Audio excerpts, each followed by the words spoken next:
بچه‌تون تا یه سنی از شما حرف میشنوه،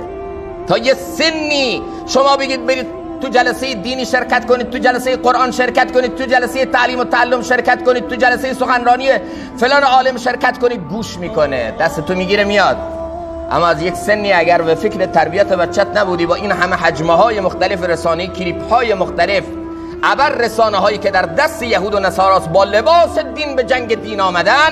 به خدا به جامعه ما افراط رو، خشونت رو، به جامعه ما غلو رو، به جامعه ما